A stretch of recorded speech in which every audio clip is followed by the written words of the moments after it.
Hello friends, today we are going to hear a scary story based on an extraordinary true incident. Without talking so much, let's go to the main story. Stranger at the front door.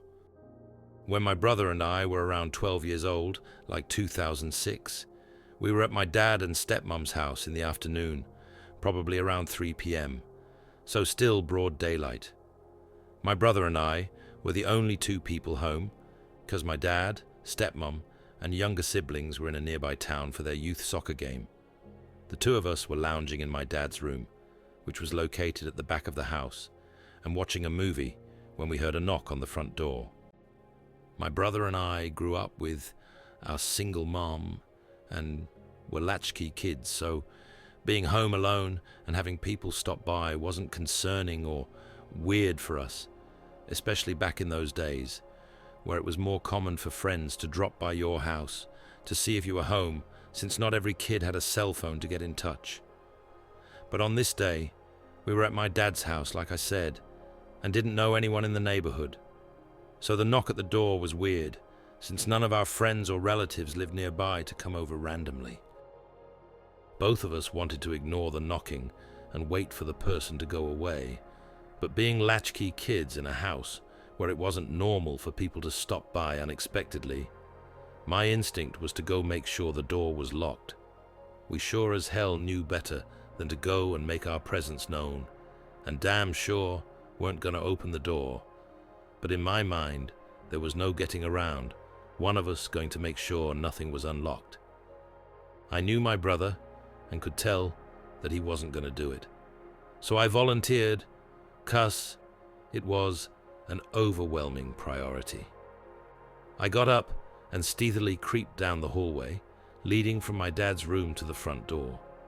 There was a window next to the door, so I crouched around and very carefully peeked between the blinds before reaching out and twisting the door lock as silently as I could. It was unlocked, so I'm so damn glad I went to check. When I peeked out the window, I saw a middle-aged man, slim and tall, but not huge, and bald on the top, with some short salt and pepper hair wrapping around the sides of his head. He had his hands behind his back. I can't recall if it was one hand or both, and in one of his hands was a metal object that I took for a knife, but to this day, I can't say for sure what he was holding. He did not see me looking at him through the window, or if he did, he at least didn't look at me and let me know that he knew I was there. And the way the house was designed, the front door wasn't visible from the street 'cause there were bushes and tall trees blocking it. My 12-year-old heart sank knowing this random guy was at the door with what I thought was a knife behind his back, or at the very least, a metal object that he felt was necessary to put behind his back.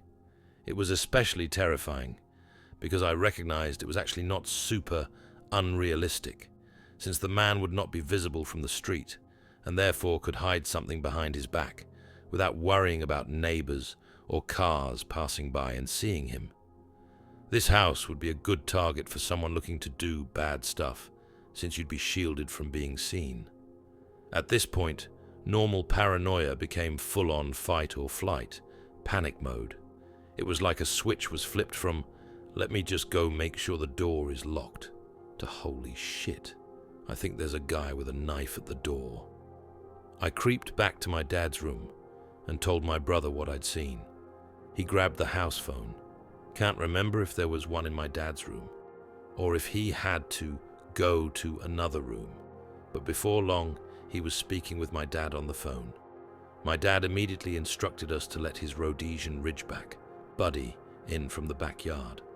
Let me tell you, in a situation of pure terror, having a big loud dog was the only bit of hope relief. Without Buddy there, I don't even want to imagine sitting in that feeling of terror, without any hope of something there to save you as a child, or at least give a sense of having a chance. From there, my brother and I locked ourselves in a bathroom by the front door, not sure why we decided to hide in the closest room to the guy outside. From inside the bathroom, we called 911 while my brother clutched a kitchen knife, both of us ugly crying and struggling to get words out to the operator.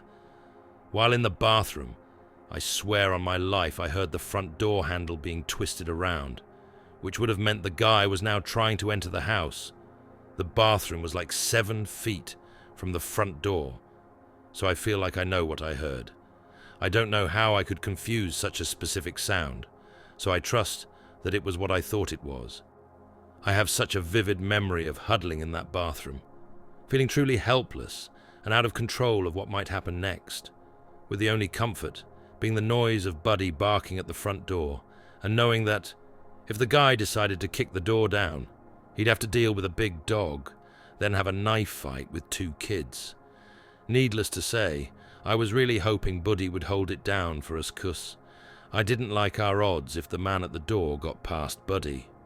Before long, the cops arrived, and shortly after my dad and stepmom got home too, apparently having jumped in her maroon minivan and doing like 100 miles per hour to make the 15-mile drive back home after we called. The guy was gone by then, and nothing ever came of it. To this day, my dad's theory is that the guy at the door was his neighbor coming over to complain, 'cause apparently Buddy would always bark at the neighbor while he was doing yard work. So my dad thinks the neighbor was trimming bushes, and therefore just happened to have clippers or something in his hands when he came over to complain. Sounds reasonable enough, but I wish I had asked at the time to see the neighbor, 'cause then I could for sure identify him and know what the situation was. Personally, I'm open to my dad's theory, but it always seemed to me that my dad clung to it more for his own comfort, since the alternative would be a parent's nightmare. If it were the neighbor, though, some things don't make sense, like the guy conveniently showing up when no cars were in my dad's driveway, since they'd left to go to the soccer game like 20 minutes prior. Seems like coming over when it appeared nobody was home would be a weird time to expect your neighbor to answer the door, or the guy trying to twist the handle like I'm pretty damn sure I heard. Not a very neighborly act, trying to enter someone else's home when they're gone. Either way, whether the threat was real or imagined by my brother and I, our experience was as real as it gets. What I learned is that sometimes perception really is reality, at least in your own mind. Like the feeling of thinking we were living a nightmare was authentic and visceral because we believed we were living a nightmare. What the explanation was, I can't say for sure, and it bothers me so much that I'll never know with certainty if we were that close to God knows what. No clue why my dad never followed up with the neighbor, but looking back, it seems pretty clear that the adults wrote it off as the product of kids' imagination. Hope you enjoyed today's Reddit story.